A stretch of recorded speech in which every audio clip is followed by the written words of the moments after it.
Quick spoiler warning, this video is going to be talking about the Expedition 33 super bosses. There also might be a sneaky story spoiler or two around. You have been warned.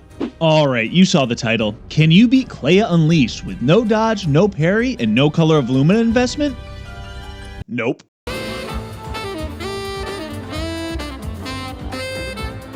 At least not in any way that I know how to. Clea Unleashed is indestructible until you parry all of her attacks in one round. But don't fret, there's still a video. And in this video, I'll be beating Clea Unleashed with only one turn of parries and no Colour of Lumina investment. Meaning each character will have no more than 99 Luminas, the amount they get at max level.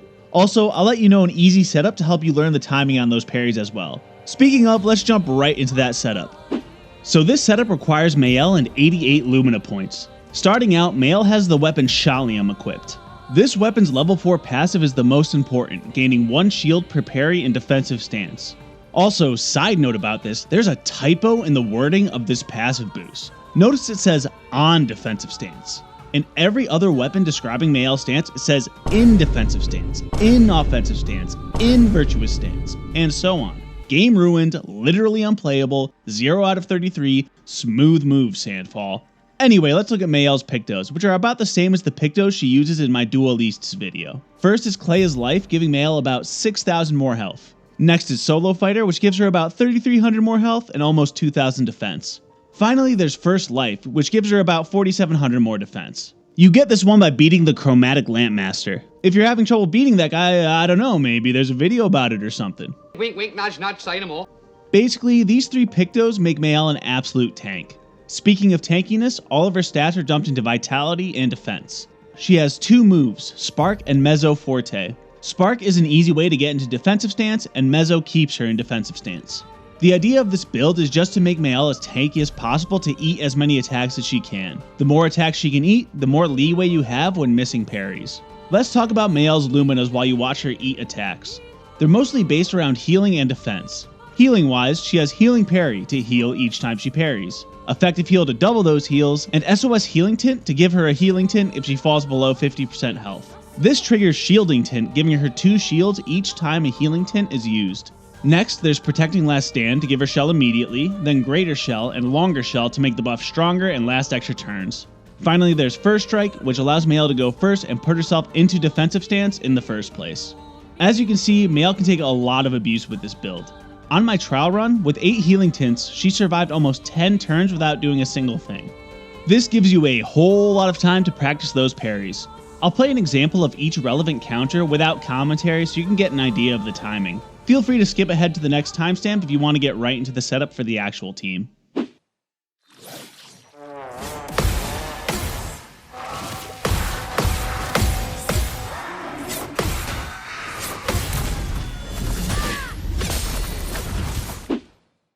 Okay.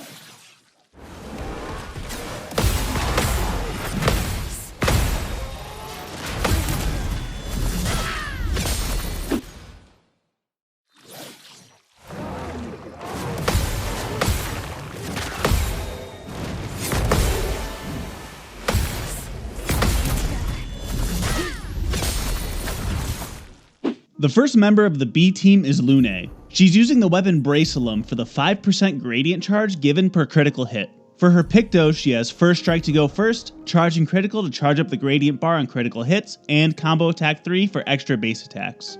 These Pictos, along with points and luck and defense, give Lumière a critical rate of over 100%, guaranteeing a crit each time. Hopping over to Lumina's, she has Combo Attack 1 and 2 for even more base attacks, Charging Attack to fill up the gradient bar on those attacks, Faster Than Strong for 2 turns, and Inverted Affinity for a reason that you'll see during the battle. This leaves her with a total of 52 Lumina points. Let's go over to Maelle. She has Brularum equipped, which applies burn on critical hits. For Pictos, she has Charging Burn to fill up the gradient bar with those burns, Faster Than Strong to go twice, and the 1 for guaranteed critical hits. Hopping over to Lumina's, she has Charging Critical to fill up the gradient bar even more, First Strike to get a turn in before Clea, and Inverted Affinity. This brings her to a total of 25 Lumina points. Now for the rest of the team. The first member of the A team is Minoko, playing a support role. He's using the weapon Joyaro, which starts the battle in Almighty Mask. This is for his one and only move, Hexka Crush. This move applies defenseless, and when the move is upgraded, it applies defenseless for 5 turns instead of 3. His Pictos are Augmented First Strike, Energizing Attack 1, and Sniper, all for the speed. He also has a weird stat spread with 99 points in luck and 16 points in defense. I could have put 99 points in defense, but that 100% crit rate looks really nice as is. Also, his speed stat is 3,878, which will be relevant later. For his Luminas, he has combo attacks 1 through 3 for extra base attacks, charging attack and charging critical to fill up the gradient bar on those attacks, greater defenseless to weaken Clea, and energizing start 1 to allow him to cast Hexica Crush on his first turn. This brings him to 97 Lumina points, the highest of any of the characters in this battle. Next up is Ciel, playing the same role that she plays in almost all of my videos, speed control and damage boosts. For that, she uses the best speed control weapon in the game, Lithicin. With its passives, some Luminas, and the move all set, it gives all characters Shell, Powerful, and Greater Rush, plus 6 AP, and gives Clea Greater Slow. The Luminas that are used to do this are Energizing Powerful, Energizing Rush, and Energizing Shell, along with Greater Rush. While I'm on the Luminas menu, I'll point out the rest. Faster Than Strong to go twice in a row, and Energizing Start 1 and 2 to allow her to cast all set on the first turn. All of these Luminas land her at 65 points. Besides all set, she only has Fortune's Fury for a damage boost. As for Pictos, they're all for speed. Trigger Happy and Combo Attack 2 are both very fast, but Versatile is only sorta kinda fast. That's because I wanted her speed stat to be at 3,875. I'll explain that later. Last but certainly not least is Verso. As you can tell by his moves, it's gonna be a stun lock loop. But this is where things are a little different. He has Samoso equipped instead of Serum. Typically I'd use the latter for stun lock loops because it stays at rank A no matter what. But I noticed something during my Simon video. Endbringer stacks stun locks. That means if I use 3 Endbringers on A rank, the stun will be extended 3 times. I'm using that fact so I can use Samoso, which does double damage for each hit due to its level 4 passive. This brings me to another thing. After my last video, I didn't want another long dragged out battle. I wanted to do this fight as fast as possible. So even though I could do this fight with less Luminas, I opted for damage boosting Luminas instead. Let's take a look at those now. At Death's Door gives Verso a 50% damage boost, Double Third doubles the damage of every third hit, which is perfect for Endbringer, which has 6 hits. Frenzy increases each successive skill hit by 10%, Immaculate adds 30% because Verso never gets hit, Stun Boost adds another 30% because Clea is going to be stunned the vast majority of the time, and Glass Cannon adds another 25% damage. Besides that, Verso has the obvious painted power so he can hit higher than 9,999 damage. Verso also has Gradient Overcharge equipped, which consumes 3 Gradient Charges to deal 200% more damage on those turns. This is also why Minoko had all those Luminas equipped to charge the Gradient bar. Finally, Verso has Energizing Stun, which gives plus 1 AP on hitting a stun target with a skill. This allows for Verso to use Endbringer twice in a row.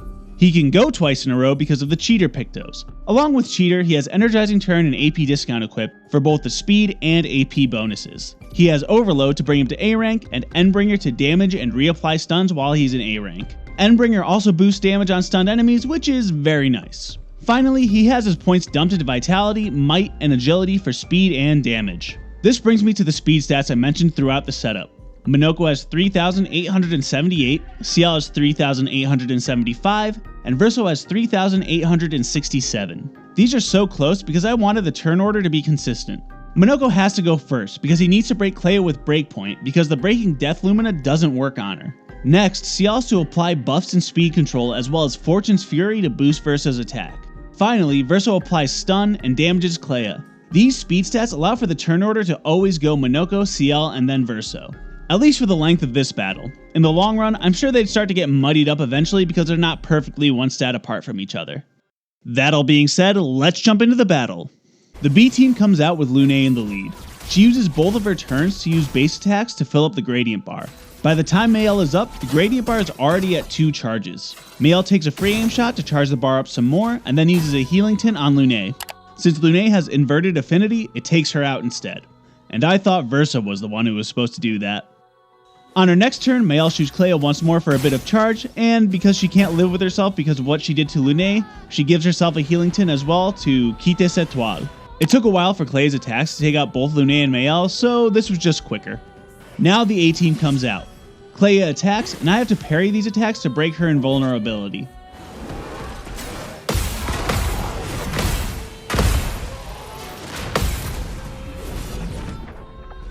Since Minoko countered, the charging critical Lumina filled up the rest of the gradient bar. But if he wasn't the one that countered, I could use a free aim shot to do the same. With that full gradient bar, Minoko uses Breakpoint to break Clea. He follows up with Hexica Crush on the follow-up turn to apply Greater Defenseless. Ciel is up and uses All Set to apply the boosts. She uses All Set again for more gradient charge, and because Fortune's Fury would be wasted on this round. That's because Verso first uses Overload to get to A rank. On his next turn, he uses Endbringer to add 1 to the stun counter. Minoko skips his next turn because I was being very precise with the gradient bar. I want Verso's first gradient overcharge to be when he's on S rank for more damage. Ciel is up and uses All Set, and then on her next turn, she uses Fortune's Fury. Now Verso is up to use Endbringer and add 1 to the stun loop counter. Then Endbringer again to add another stun loop. This brings him to rank S and brings the gradient charges to 3. Clea stays stunned, bringing her down to 2 stuns left. Minoko skips his turn to save some time, Ciel uses All Set, and then uses Fortune's Fury on the next turn. Verso is up at S rank and with a gradient overcharge. He uses Endbringer to shred through Clea's health. He follows up with another Endbringer for even more damage. Clea burns off another stun. Minoko is up and uses his base attacks to fill up the gradient bar. Ciel does her usual All Set and then Fortune's Fury. And wouldn't you know it, Verso uses Endbringer for more damage. He does the same once more. Minoko is up and uses his base attacks again to fully charge the gradient bar. Ciel follows up with All Set, then Fortune's Fury. You may be seeing a pattern. Verso's up with his super turn again and uses Endbringer. Because Clea only has 1 stun left, Verso uses Overload to get him down to rank A to reapply stuns. Clea burns off her last stun and the whole process starts again. I'll just let the rest of the battle play out while I talk about some of the things I liked about this battle. First off, I like that Ciel's moves were basically the same throughout the whole thing. Except for the first turn, it was always All Set and then Fortune's Fury to Verso. It made trying to go fast a lot easier. It was also nice that Verso ended up in the middle. That way I didn't have to flick the joystick left or right to apply Fortune's Fury. It's pretty inconsequential, but it made the whole thing easier. Minoko took a little bit of thinking. Basically, I just had to decide when to skip moves to save the gradient charges for S rank Endbringers. Also, I had to make sure to reapply Hexica Crush around halfway through to keep Clea on Greater Defenseless. As for Verso, he was also pretty mindless. Endbringer, Endbringer. I just had to use Overload once in the beginning and once in the middle to make sure Clea got enough stuns on her. I was happy to learn that the stun locks stacked. Serum is a great weapon to make the stun locks easy, it just doesn't do nearly as much damage as Simoso. The parries also made this battle pretty fun. It makes it so I need just a little bit of skill to get by. And that skill was important because I wound up tweaking this team a bunch to make the battle faster. I was also super happy with the Inverted Affinity Healing Tint combo in the beginning. Testing the team was getting annoying because I would have to wait for Clea's attacks to finish before moving on to the A team. Then if I missed a parry, I'd have to do it all over again. The Inverted Affinity Healing Tint trick was a creative way to speed that all up. Would you look at that, the battle's over. Let's watch this excellent cutscene together.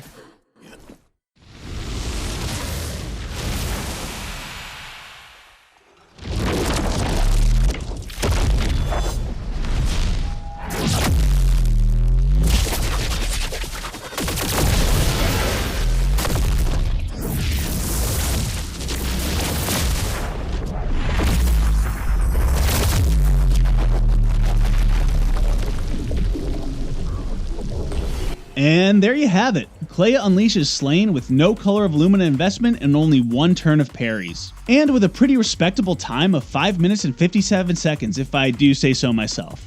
Like I said before, I did a few different runs with this battle and slowly whittled my time down as I got better and better at the battle. That all being said, I'm almost through all the super bosses. All I have left is Oskio and the dreaded Simon the Divergent Star, so subscribe if you want to see those videos. And that's that. Thanks for watching and have a good one.